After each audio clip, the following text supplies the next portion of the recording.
What's up guys? Welcome back to the garage. Welcome back to the channel and welcome back to another new video. So we just got back from Circuit of the Americas. We've been back for a little over a week. I was actually there the weekend after for a super lap battle, another time attack event, but I wasn't driving. I was just spectating and had some fun with friends. I'm planning to compete in that event next year, but we need to go over the car and there's a lot to do before we're gonna get to that level. So the car's been good. It's basically just been sitting. I did end up actually driving it on the street back to Dakota. Hence why I'm on the street wheels. Just had it for the weekend, and sometimes I like just driving it on the street, not driving it on the track. It was a good time out there, and but the car's been doing good. It's a little bit dirty right now because it's about a 120 mile drive, so we got bugs all over the front, bugs all over the bumper and whatnot. So we're gonna go ahead and get it all cleaned up and probably go over some little things that we need to do to the car before our next event, which is coming up this weekend, where we're doing our first time attack event with Apex. So it's an event called Apex Fest. This is going to be up at MSR Crescent. This is a track that I haven't driven before, but it should be a good event. Unfortunately, it looks like it's going to rain again all weekend. So, not really much I can do about that, but we're going to make the best of it this weekend. We'll see if maybe it gives me a chance to be on podium. I think I'm a little bit outclassed in this car, so at least for the way it sits right now. But, maybe in the rain, I have a little bit of a better chance. Who knows? Let's go ahead. I'm gonna go ahead and get the car cleaned up real quick. You give it a little wash. The wheels are pretty filthy, so these brakes just absolutely cake up wheels. So we're gonna get the car washed, and then we've got some more maintenance that I want to go over and kind of go over some of what happened, at COTA, what the track day was like, what we need to do to the car, and some upcoming things that are coming to the car over the summer once we do our summer break. And we kind of get this car ready for the end of this year's season and ready for some, more time attack and competition next year. So let's get the car ready and get her all cleaned up.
All right, so we got the car all cleaned up. It's looking pretty good. Wheels are definitely a lot cleaner. And overall, we're just kind of, getting ready and getting prepped for this weekend's event. But we have a few more things that I want to go over and a few extra little modifications that I want to do to the car. So let's get into talking about those. So the first bit of maintenance that we're going to need to do is we're going to go ahead and do another brake fluid flush. So the reason we're gonna do this is it's now been 6 days of tracking on this fluid and not really having any issues, but I'd rather be safe than sorry. And while we were at COTA, I know that is definitely a track where brakes especially like to get very, very warm. I pointed out that we kind of changed the color on the calipers. You can see they did clean up a little bit and they're a little bit more blue after a wash. Those got very, very warm. So I know at minimum the fronts are gonna need maybe a rebleed. The pedal feels good and there's no issues there, but I would like to be safe and be ready for this event. So we'll go ahead and get the car up in the air and then get all 4 corners off and get this brake bleed going. But I also have another mod and a little change up that we're gonna be doing to the car. So I've had this diffuser on here for, I don't know, maybe 6 or 7 months now. Basically put this on like 2 weeks after getting the car. And this is the 3-piece V-style diffuser, super common. A lot of people have this style. And honestly, I like it. I think it looks really good with the car. I definitely think it fits the rear end pretty well. It's pretty aggressive with those oversized little ducting and channels in the middle with the fins. But there are a few bits that I haven't been so fond about. So I wanna go over those and then let you know why I'm changing and what I'm changing to. So the first bit that I never really liked is that this is a 3-piece diffuser. So we have the center section and then each side section. And it always ends up having this little gap right here. And I know it's really not that big of a deal, but it's always kind of bothered me. It's just something that never looks that great. I know like if you look at it from an angle, it's really not that noticeable, but it's always kind of bugged me and I can always see it right there sitting in the corner of my eye. That's something I'd kind of looking to get rid of, and we're going to be moving to a 1-piece setup. I will no longer have that issue. The second thing that's kind of been bugging me is the center section. So the center section fits pretty well. It has this nice little extended section that it sticks out more than the OEM one. But the biggest flaw is the way that it's installed. If you guys know, it has clips that come up on the sides, on either side, and those are screwed in just like the OEM pieces. But because the center is much larger than the OEM, there's no place for it to screw into. And the issue comes that there's no bracing or anything on the back. And so it just flaps like this.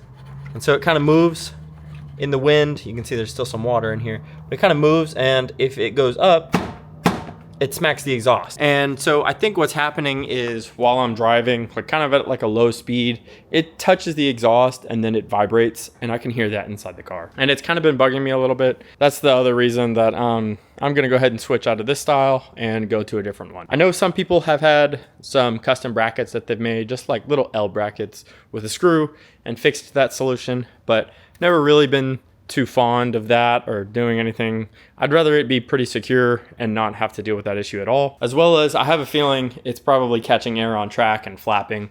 If you guys know, a lot of people do those little speed holes that cutouts in the bumper anyways, just because it is catching air on track. And all the dedicated time attack guys, they even cut their rear bumpers and they just completely get rid of it all just because it's not needed. So we're gonna go ahead and be replacing the diffuser once we get the car up in the air. This will be really simple. This one's just held in by some self-tapping screws, and the new one is held in very simple as well. So let's go ahead and get the car up in the air, and we can get started on this little bit of maintenance.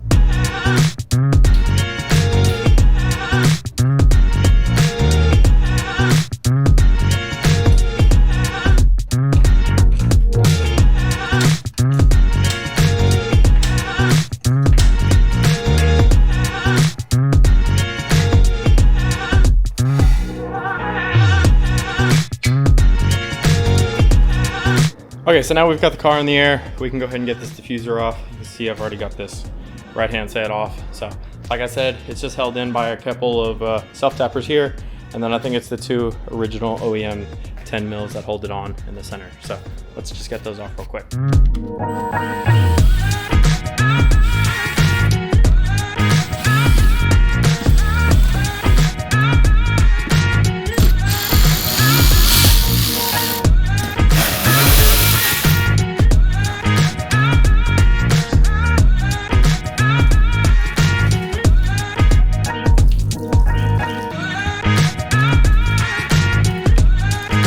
Okay, so I'm sure you guys could see, but that thing was holding a bunch of water and dirt and debris. So that is not something that we need, on the rear, and it's definitely just catching all of that from underneath. So let's go ahead and get the new one. We got it over here, still wrapped up. Let's go ahead and get that one all unwrapped and let's see what it looks like on the car. So here we have it. This is a one-piece diffuser. This is replicating the 3D version 1 style. Nice, a little bit smaller than the previous version that I was having.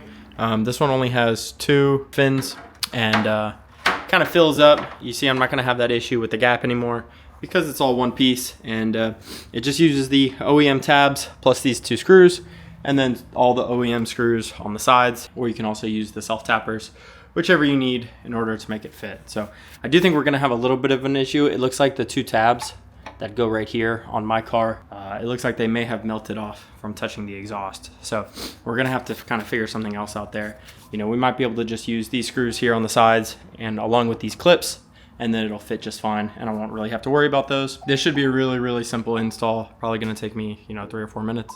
And I'll just go ahead and get this thrown up on the car, and we'll see how it looks.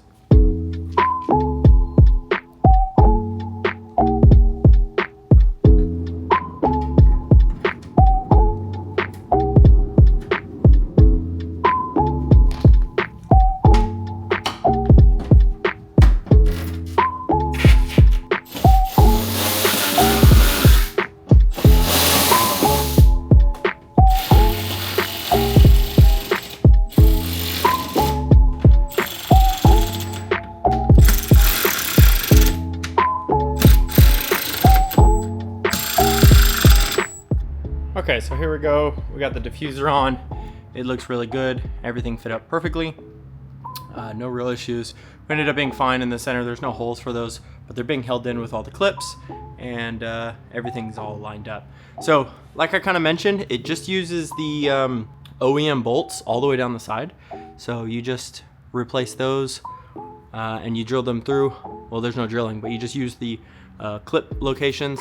Just go ahead and pull those all up. It uses the 2 on the sides here. These 2 don't line up to the holes in the middle, but all those on the sides do, and we're nice and secure. So I think it looks good. It's a little bit less aggressive, but I think it fits the car, and I'll be honest, there are other plans coming from the car, and I think this will look better when the other plans come. So that'll be a few more months, but planning for the future. So I think this is a good addition, and fits the car really well. Plus, I like that there's no more gap right here, and it's all one piece. So I think it fits the car really well. Fits all the way down here, comes around the side. Nice little flare out here on the side, so it kind of adds a little bit of that width to the side of the car. It does have a little bit of this flex right here that you can see, so it pulls away from the bumper right here, and a little bit more pronounced on this side, as you can see right here. So what I'm gonna do is, there's literally a spot right underneath here for a self-tapper, so I'm just gonna drill 2 self-tappers right up through there, and that'll hold this into the bumper really, really well. So we've got the diffuser on. Now it's time to get to the brakes. So let's go ahead and get these wheels off. We're gonna need to be swapping back to the race set anyways. These are the 295 AL52s. We had to go back to the 35 sidewalls. So we recorded the other ones at Coda. We still have one more set of spares here. And then we actually have one more set of takeoffs. They're gonna be RE71 RSs, but they're still the 295 35s. They will be another spare set of tires that we're going to be holding, because you can never hurt to have too many spare sets of tires, especially when you're using them at the track and absolutely abusing them. But these are even still sticky to the touch here right now. So these are going to be really good this weekend. Hopefully they do decently in the rain. They actually have a decent amount of tread here, and I've heard they're not too bad in the rain. So we'll go ahead and get these apexes back off, and in the process we can go ahead and do the brake bleed and swap the brakes, swap the tires, all back to the original. So let's pop the hood, open the brake reservoir, and we can get started with our brake bleed.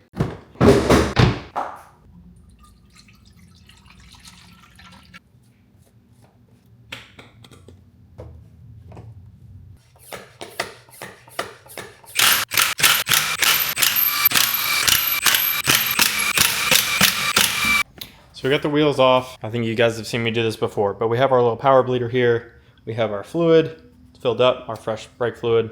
It's connected here. All we're gonna do is go ahead and get this pumped up. We're gonna let it hold up to about 15 PSI, which is right here in the middle of this dial.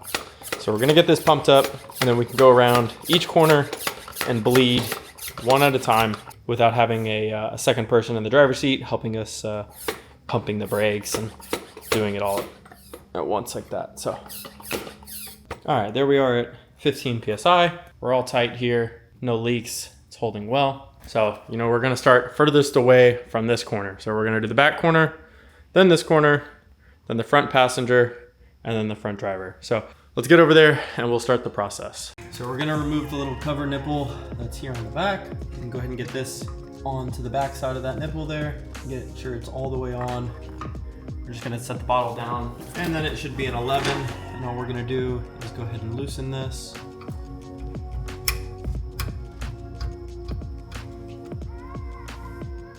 So we're just gonna loosen that a little bit and we'll watch the fluid come out. Now, since we're just doing a bleed here, we're not really gonna get too much fluid out of here. We're not doing a complete flush, just a little bleed. So we're just trying to get some of this fluid back out. So we're gonna let it fill up into the bottom of our canister and wait a minute and we should be good to go. So there's the driver's side rear complete. We're just gonna move over here, do the same thing. As you can see, we really did not remove that much fluid. Our goal isn't to remove it all right now. We're just gonna remove some, get some new fresh fluid in the lines. The front is where we're really gonna pay attention as those are what got the hottest. This opened up and we can start to see the fluid pour on out. Now the driver's side has two different bleed nipples, one for the inside and one for the outside of the caliper. We're just gonna start with the outside one first. Same procedure as the others. Get this put on. Take our 11 millimeter here. Loosen our nipple. And watch all that fluid come right out. Now I'm gonna bleed these more because I know they have seen higher temperature and seen more use on track. So we'll keep that in mind as we bleed these a little bit faster than we bled the other side. Now the one on the back side is a little bit more difficult to get to, but it's not too difficult.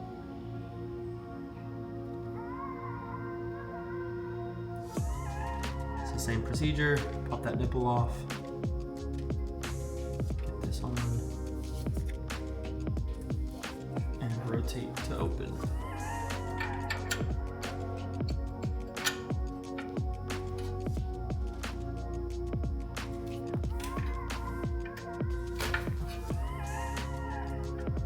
Now, as we're doing that, we want to make sure, one, that we have enough pressure still left in here. So we're staying up at our like 15 PSI. We can continue to add a little bit of pressure. We also want to make sure that, as you can see here, might be a little hard to tell in video, that we still have enough fluid. Those don't need to be done very long. I get this one stopped. And we can go to the driver's side.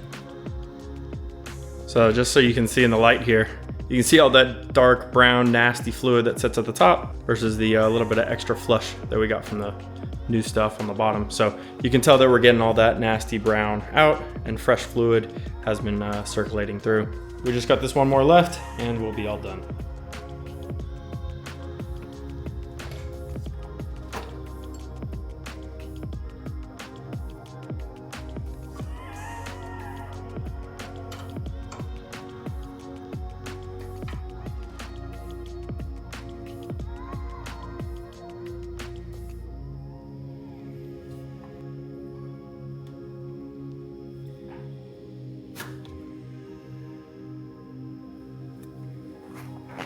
We're not going to do this one very long because we're almost out of fluid and there shouldn't be much left needed. So we've got the little brake bleeder removed. We're going to go ahead and put back in the little filter up here. Set that on in there. Set the cap back. Make sure it's nice and tight. We'll wipe this down and we can put everything back together in the engine bay.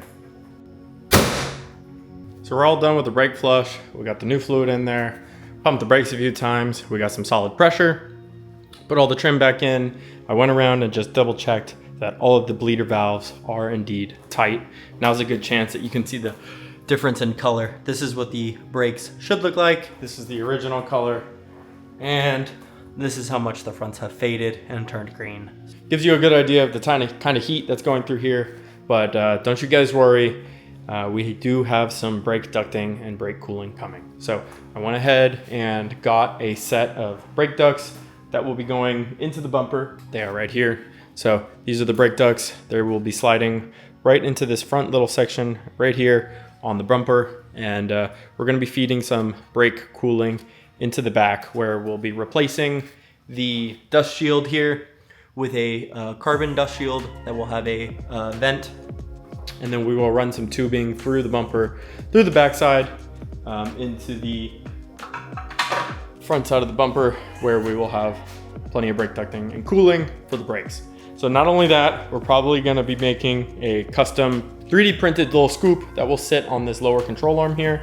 Probably gonna be doing that for the front and the rear, just so that we have some even cooling around. And basically it's just gonna scoop air from the bottom and channel it upwards to the back side of the brakes again, just to add extra cooling, as extra cooling does not hurt on these brakes. So they're definitely good brakes, and these blue calipers can hold up to a lot, but the one thing that they lack is the ability to cool themselves well. So that is just something that we're gonna have to pay attention to, and something that we're gonna have to focus on. So basically we'll be cutting a hole here in the backside of the fender liner, and then it'll replace this whole dust shield here, and we'll have a carbon one that has a duct. Here, I'll show you guys real quick. So this is the carbon dust shield that you'll see. I'll have to drill out the mounting holes on it, but it is for this car. And like you see, it has a duct right here. So we're gonna connect this to the hosing, and this will sit on the backside here, sort of like this. Swap fans. So this will sit like this, and it'll have ducting straight to the back of the brakes, so that we allow cooling to our brake system. So that will greatly help cool down the rotors, which should help, you know, cool down the caliper in general. But like I mentioned, I think we're gonna do this second brake duct. It's gonna be a little bit of a complicated system. I've seen some things that kind of use these rear bolts here that hold on the caliper. They actually divert a little bit of airflow in and put them straight to these calipers. So we're gonna get these brakes cooled no matter what. But like I mentioned, for now, we're done with the brake flush. Time to get these new wheels on. Well, time to get the race tires back on. Get everything ready for the track weekend this weekend.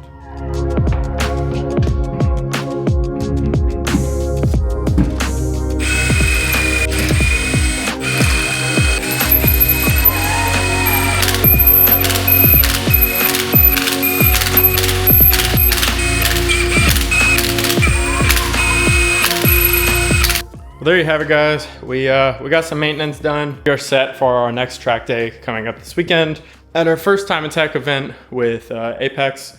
So we're gonna be competing at MSR Crescent. We're gonna do all three track layouts there. So they have basically two different tracks. They have the 1.7, the 1.3, and then the 3.1, which is a combination of the two. So it kind of just links the two together. So we're gonna be doing all three layouts this weekend. We will be competing. They are quite small tracks, so we're gonna be running in groups of 10. It's like 10 to 12-ish for the 1.3 and the 1.7. On the 3.1, we're gonna be running the entire group all together, but it should be good. Hopefully the weather holds out a little bit. I know it's gonna rain, but I mean, hopefully we can get, you know, maybe one dry session in on each different layout, because otherwise I know it's gonna be a mess and it's gonna be difficult. But there are about 10 to 11 competitors in my class, so hopefully we can do pretty well. They have like a cool scoring system. So fastest times scores 10 points, second fastest time scores 8, then 6, then 4, and so on. And then at the end, they're just gonna add them all up from all three different layouts, and they'll do the champion from there. So wish us luck. We should be doing well. I think we're gonna be outclassed a little bit. Like I mentioned, there are some super guys with some big power, and this car, even though it says it makes a bunch of power, you know, they say it makes 440 on the GTS tune, maybe 460 or 470, it weighs so much. So I mean, we're barely keeping up with Supras that make 300 to 330 horsepower and weigh 200 pounds, 300 pounds less than us. It's a little bit unfair, and basically that horsepower differential allows them to run some aero in this class, and kind of makes it a little bit unfair for me, but that's okay. We are gonna do our best, and we'll see what comes of it. You know, maybe the rain gives us a little bit of an edge. So like I mentioned, we have a lot coming for the car. I'm excited to show you guys what we've got coming, and kind of take this summer to get this car kind of to the next level, build up some new parts. You know, we're probably going to be adding some aero, front and rear. I've got something in the works there, working with a few people on a new kit that's going to be coming out for these cars. So some functional chassis mounted aero. We're going to be adding some more power. We're probably going to be doing a crank hub. We're going to be revising the brakes. We're going to probably be getting another set of wheels and tires. It's basically just going to be a completely different car here in a few months. So it may take a little while, but I'm excited for what this car's got in stock and where it's going to go. So I hope you guys enjoyed watching today's video. If you did, please leave a like, leave a comment. I'll see you guys at the next race event this weekend coming up, and I'll see you guys in the next video.